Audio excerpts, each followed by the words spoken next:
Why, hello there. How are you? Okay, we are covering utexas number 6 for force and friction, or Newton's laws.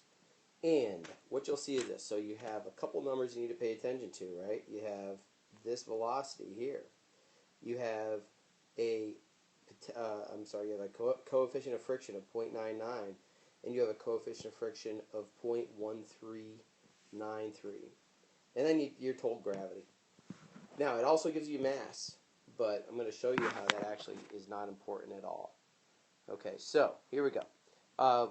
The first thing you understand is it says, what is the shortest possible stopping distance?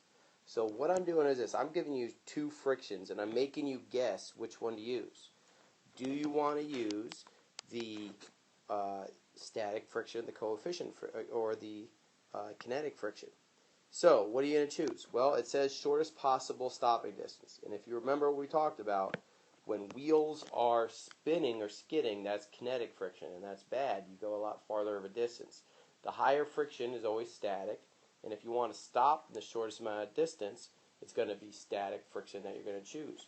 So, that means that you do not want to use the kinetic friction. You do want to use the static. Alright, so here we go. We got to think about what's happening, right? So I always say, what's happening?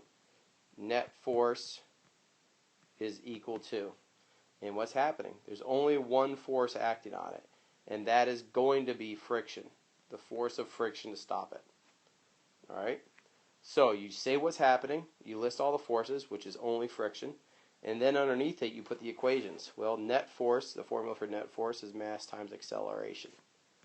The formula for friction is mu mg. Alright, the masses are going to cancel out because when you move them over, they're just going to get crossed out. So the only thing you have left is acceleration is equal to mu times g. So why did I give you 1,900 kilograms over there? I don't know.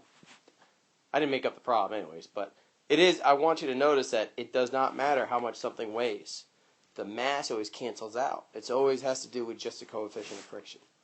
Alright, so you're going to say the acceleration on this car is going to be equal to mu, which is going to be, in my case, 0.99, but whatever the static coefficient is, times gravity of 9.8. Alright, you'll get that answer, and it's going to be something around 2, something like that. Alright, then you're going to go to, so that is your first start with the problem. That's step 1. Alright, now you're going to go to using the VF squared formula. So you have an initial velocity, and yeah, it says V0 instead of VI, but that's okay. The initial velocity is going to be 29.5. What's the final velocity going to be? Well, it stops, so the final velocity is going to be 0. Acceleration is what you just figured it out to be over here. Okay, 2, whatever that number is going to be. Alright, and displacement is what we're looking for. So, you look at those, and you're going to see that the VF squared formula is the best one to use. So, VF squared is equal to VI squared plus 2AD. Alright, you're going to plug it in, and you're going to solve for displacement.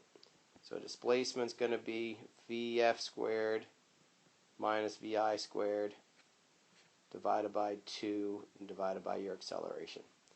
Plug and chug, and you should get it. If you want to try it with these numbers first, see if you get the right answer, you should get an answer of 223.11 with the numbers I'm giving you. Then you can go back and do it on your own and see if you get the right answer there.